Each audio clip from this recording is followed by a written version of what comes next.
What's up, team? This is Frank, and this is STEAMWORLD Heist. Positioned as a sequel to Dig 2, STEAMWORLD Heist features Piper Faraday and her ragtag group of cowbots doling out vigilante justice in space. You start the game with only 2 characters, but over time you will find various Steam bots that you can purchase or convince to join your cause. And each character has a unique set of stats, weapons, and special moves that they can employ once they've leveled up and discovered their latent abilities. For example, Piper has the ability to inspire nearby allies as well as heal the party. Sally Bolt can attack a second time if her first attack killed an enemy.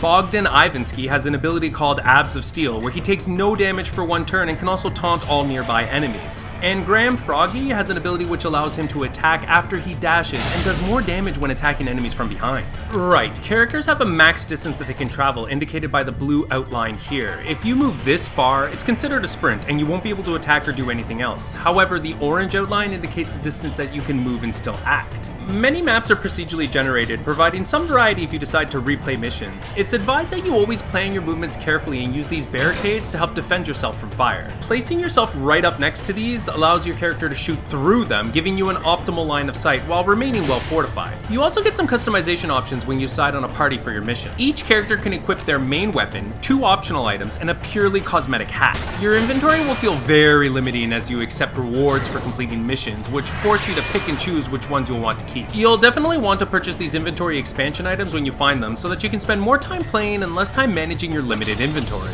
These optional items provide you with a variety of effects, which include extra ordnance to rain death upon your foes, movement buffs, healing items, taunt items, armor to increase your health, and melee buffs to name some. The main objective of most missions is to explore and collect all the swag littered throughout the map. Sometimes you have other objectives like killing a certain number of enemies, completing a mission before the ship self-destructs, destroying generators or switches to unlock an area, and even facing some challenging bosses. Sometimes you'll also trigger an alarm, which keeps reinforcing enemies with ever-increasing numbers and difficulty. Thus, there are times where collecting all the swag and then fleeing for the escape exit is a legitimate and often necessary strategy when you're being overwhelmed, especially since you don't get any extra XP for killing the infinite enemy spawns. The game is divided between 3 main areas of space, with variations of environments, enemies, and gear to win. I don't want to spoil any of the story, but I really enjoyed the organic flow between areas, and all the nods and Easter eggs the developers put in were really cool as well. And that's it. That's everything I can tell you about SteamWorld Heist. In the end, it's a well-crafted and solid turn-based sniping and explosion fest. The playable characters and enemy variety provide some unique challenges and prevents the game from getting too stale and repetitive. Also, playing around with the different team comps and items provides some surprising depth and interesting mechanics to discover. Like, some actions are free, meaning that they can be used while still allowing your character to act and move thereafter. And finding items that perfectly complement a character's kit can make them godlike. For example, Billy Gill has the sweet ability to get into a risky situation, snag a kill, and then duck for cover. He also absorbs 1 health every time he melees an enemy, meaning that equipping him with movement and melee buffs will make quick work of most exposed foes. I personally didn't find too many things that bothered me with the game. For example, I found it weird how equipping this jump booster sometimes made my character jump to get to a destination instead of just running straight. I assumed it was because the jump somehow gave the character greater travel distance, but it just looked odd and added a minor delay as I watched my character leapfrog through a level. And I wish I could see how far an enemy could move so that I could optimally plan my positioning, but perhaps that would make the game too easy. Also, if you visit a shop or a bar and return to your ship, you automatically undock, which is annoying if you suddenly changed your mind and want to re-enter the shop.